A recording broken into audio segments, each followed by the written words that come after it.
Hello, hello, hello, and welcome to English Learning for Curious Minds by Leonardo English, the show where you can listen to fascinating stories and learn weird and wonderful things about the world at the same time as improving your English. I'm Alistair Budge, and today is part 3 of our 3-part mini-series on the theme of Halloween. In case you missed them, in part 1 we looked at the bloody history of vampires, and in part 2, which was one of our member-only ones, it was the hair-raising history of werewolves. Today, we are finishing the mini-series with witches.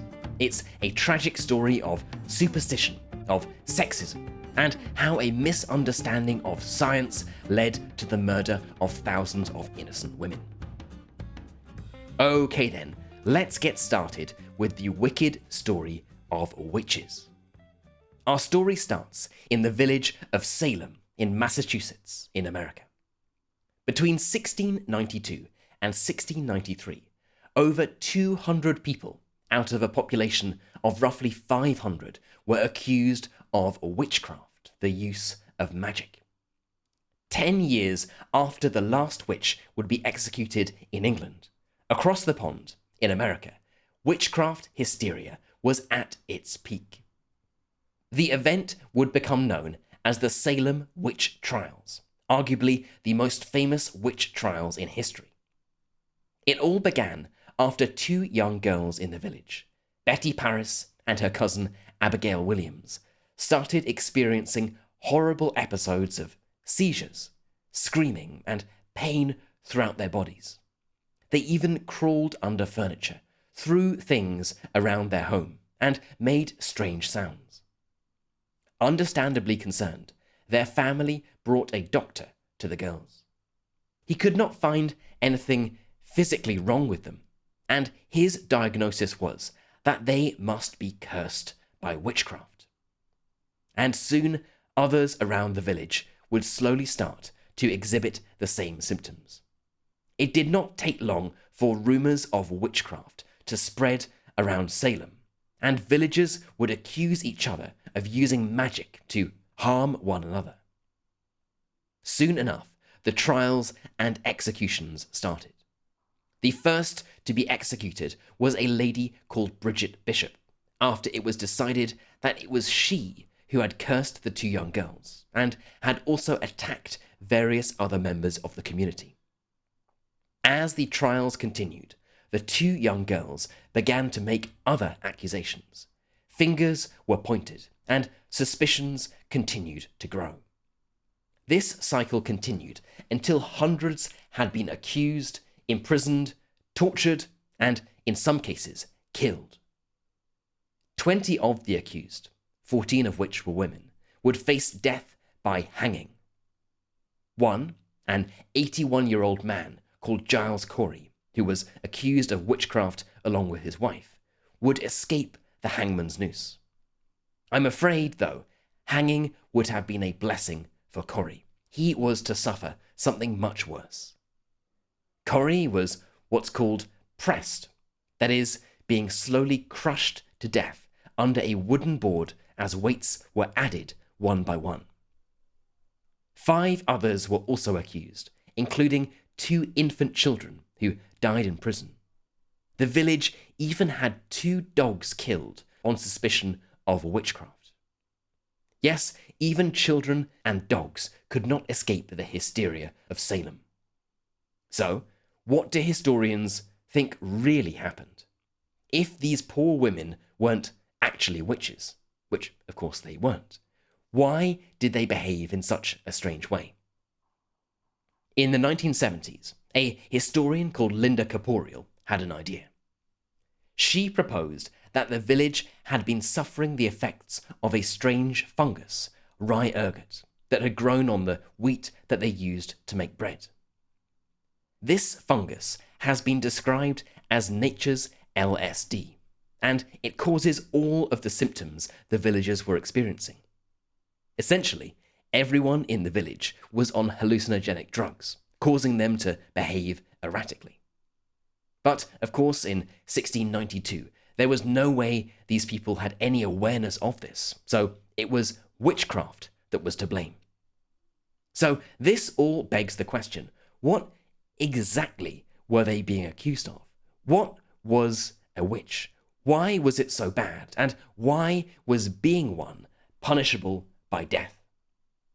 The ideas around witches at Salem had been brought over by European settlers throughout the previous century, and were the result of a long history of pagan beliefs.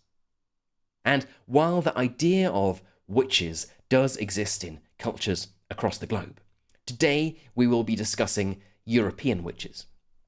A defining feature of these witches was that they could be any ordinary person who practices magic. In contrast, many other traditions and beliefs see witches as beings with inherent supernatural powers. These European-style witches were usually women, but could occasionally be men, children, or even animals. And fundamentally, their use of magic was believed to make them a follower, or even worse, a lover of the devil. Yes, some people were convicted as witches on the basis that they had sex with the devil himself. Clearly, this was difficult, impossible to prove, but there were plenty of signs that people came to believe indicated that someone, typically a woman, was a witch. Women who were old, women who had no children, women who had too many children, women who talked to themselves, who had pets, who did not attend church, who were too sexual, who were too intelligent, too ugly, too unfashionable, too rich, or too poor. Any of these things could lead to suspicions you were a witch. And I'm sure many of you are thinking that you too could have faced accusations of being a witch. These are not exactly a set of rare criteria. And although being a witch and follower of the devil was clearly a bad thing to be accused of, ideas of women with positive supernatural powers have existed almost since the dawn of time. In ancient Greek mythology, for instance, there were figures such as the goddess of magic, Hecate, or her daughter, the enchantress Circe. These mythical women were known to use magic both for good and evil. And for thousands of years, there was this distinction between black and white magic, good and bad magic.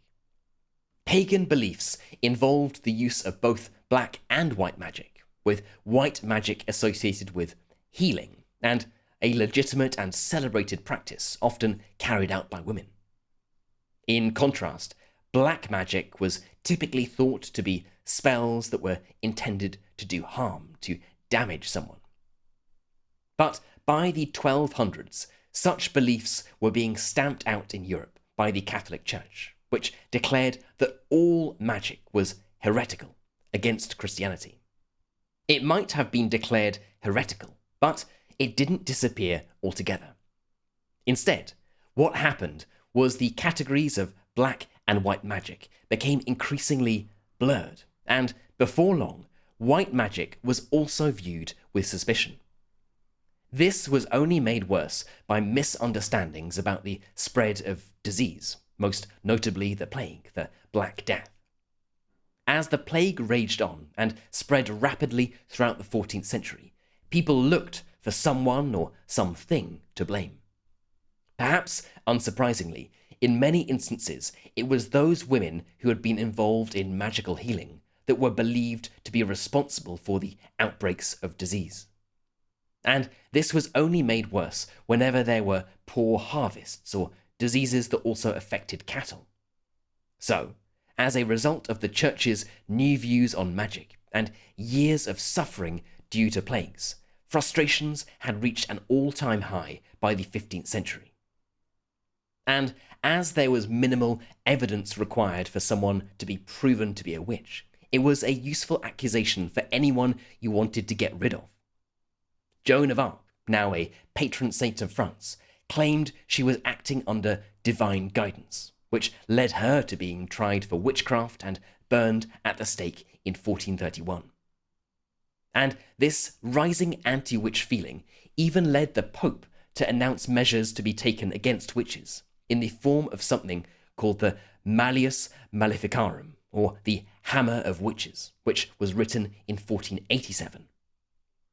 The book was written by a Catholic Church official, and it represented the Church's official views on witches, and how to capture, torture, and execute them.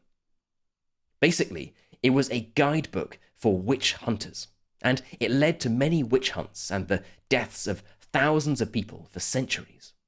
It's estimated that over 16,000 people in Europe were executed as witches between the years of 1300 and 1850.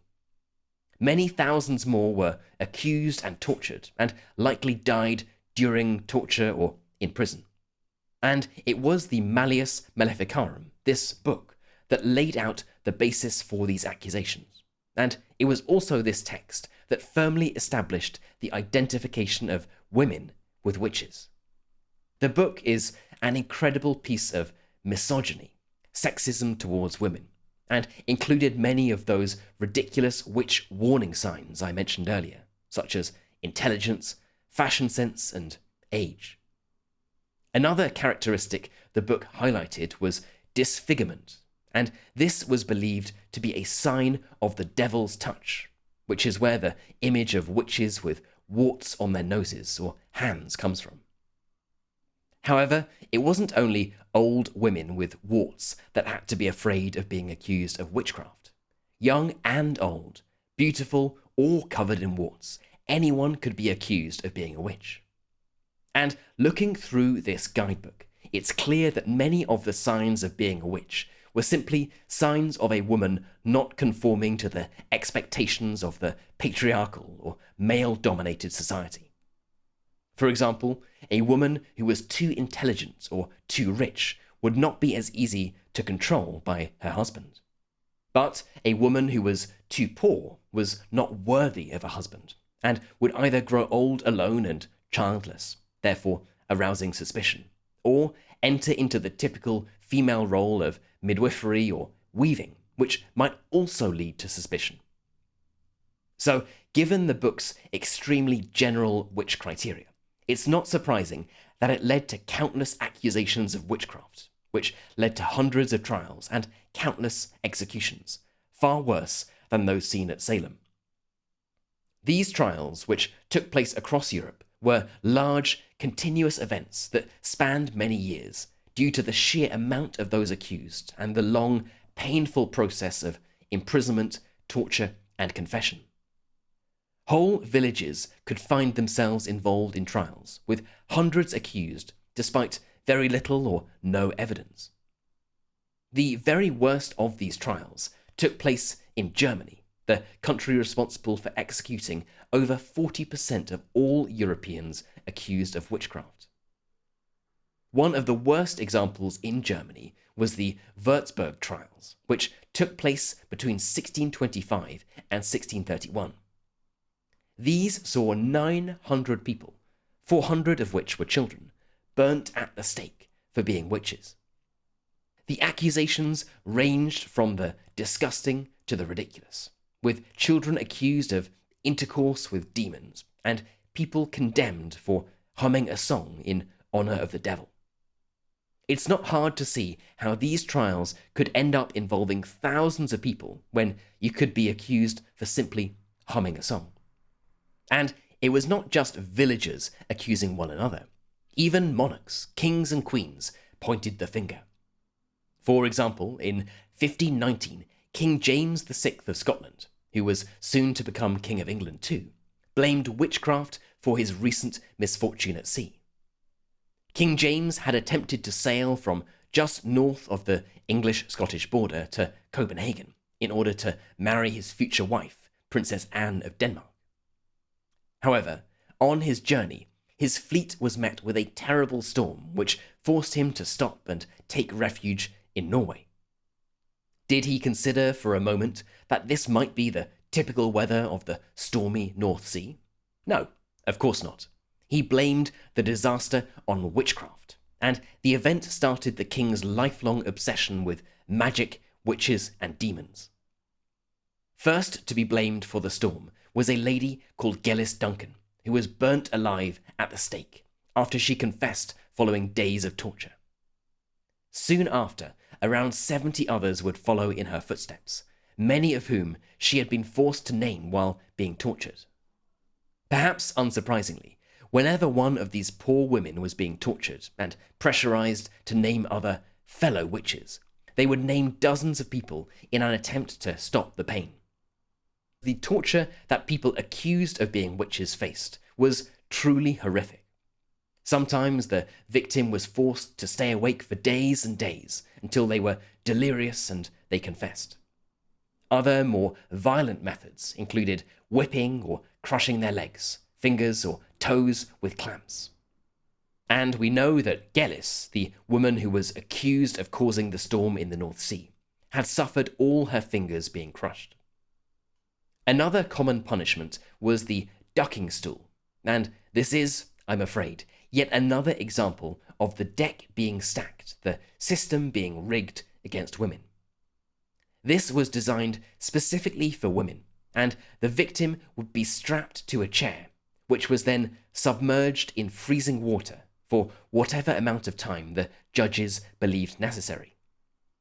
If she floated, if she came to the surface, she would be declared a witch, and most likely burned alive. If she sank, well, this was proof that she was innocent, but she would probably die in the process. Another test to determine if the accused was a witch was seeing if they bled after being pricked with a needle, after a needle was put on their skin. If they did not bleed, they would be found guilty of being a witch. But the problem was that a witch hunter would often use a blunt needle, a not sharp needle, that would not break the skin, or they would prick the poor victim over and over again, waiting for one spot where it would not bleed. Why would they use these blunt needles? Why would they use these tactics? Well, because they were paid every time they successfully convicted a witch. Some people literally made a living through witch hunting. It was their job. So there was a clear incentive to find as many women as possible and prove they were witches. A man called Matthew Hopkins was one notorious English witch hunter, and it is said that he was responsible for the execution of 300 witches from the year 1644 until his death in 1647. 3 years, 300 witches, 100 witches a year, one new one every few days. It was really quite something. Fortunately, the witch hunting madness wouldn't last forever, and 35 years after Hopkins, the notorious witch hunter, died, in 1682, England would carry out its final execution of a witch. Why, you might be asking yourself? Why did people go from such unimaginable and illogical cruelty through to, well, at least a slightly more civilized society? Scholars have argued that witch trials had always been a result of war, religious tension, superstition, poor leadership, disease, and an underdeveloped understanding of medical science. And all of these issues had been present throughout Europe in the 14th to 17th century, when the witch hysteria really peaked. After the Black Death had ravaged through Europe in the 14th and 15th centuries, the 1500s saw the fracture of the Catholic Church, leading to countless religious, civil, and international wars, and conflict between Catholics and Protestants. By the mid-17th century, much of this was over. The Treaty of Westphalia came in 1648, and by 1651, the English Civil War was over too. Shortly after, the Enlightenment started, and with it came a more nuanced, more developed understanding of everything from medical science to the rule of law. And clearly, accusing a woman of having sex with the devil because she has no children or she has lots of children makes absolutely no sense. As a result, life started looking brighter for anyone who might be accused of witchcraft. By 1735, England had even introduced the Witchcraft Act, which declared it a crime for a person to claim someone had magical powers or practiced witchcraft. The act also outlawed the execution of witches. Other laws, too, helped to reduce the vast amount of accusations hurled towards women. For example, Britain continued to develop its poor laws, which helped to prevent women from falling into poverty and forced into positions, such as begging or prostitution, that had formerly led to suspicions. Instead, these women could be more welcomed members of society. And as Europe developed and modernized, witch fears faded, which brings us to the modern day and modern ideas of witches. In the 20th century, much like vampires and werewolves, witches became a mainstay of fiction, appearing in books, films, and TV. By 1900, witches could even be the good guys, as in The Wizard of Oz, where this had a bad witch, but there's also a good one called Glinda. And in most recent fiction, witches are often neither good nor bad.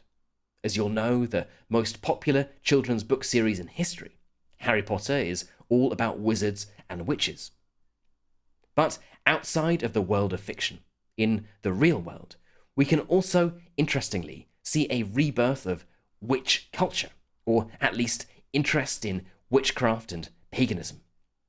One survey in 2008 found that there were 340,000 people identifying as pagan in the United States. By 2014, another survey found 1.5 million, a staggering increase. This modern paganism has similarities with the white magic we talked about earlier. It uses herbs and healing, and can also involve fortune-telling and spells. There's even a whole subsection of TikTok dedicated to this, called Witch Talk.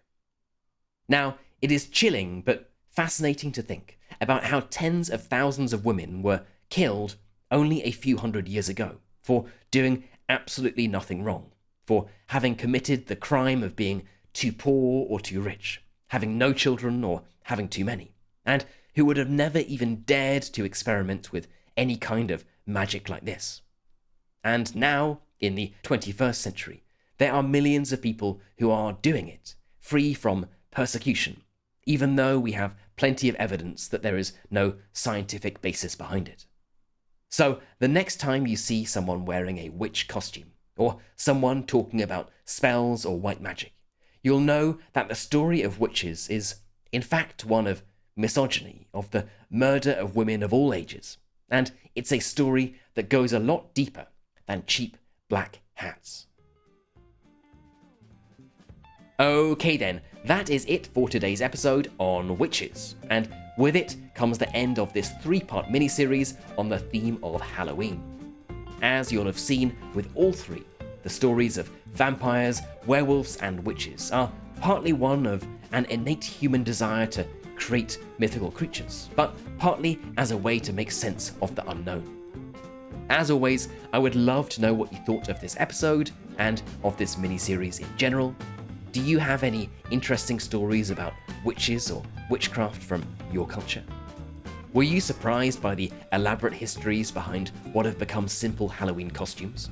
I would love to know, so let's get this discussion started. You can head right into our community forum, which is at community.leonardoenglish.com, and get chatting away to other curious minds. You've been listening to English Learning for Curious Minds by Leonardo English. I'm Alistair Budge, you stay safe, and I'll catch you in the next episode.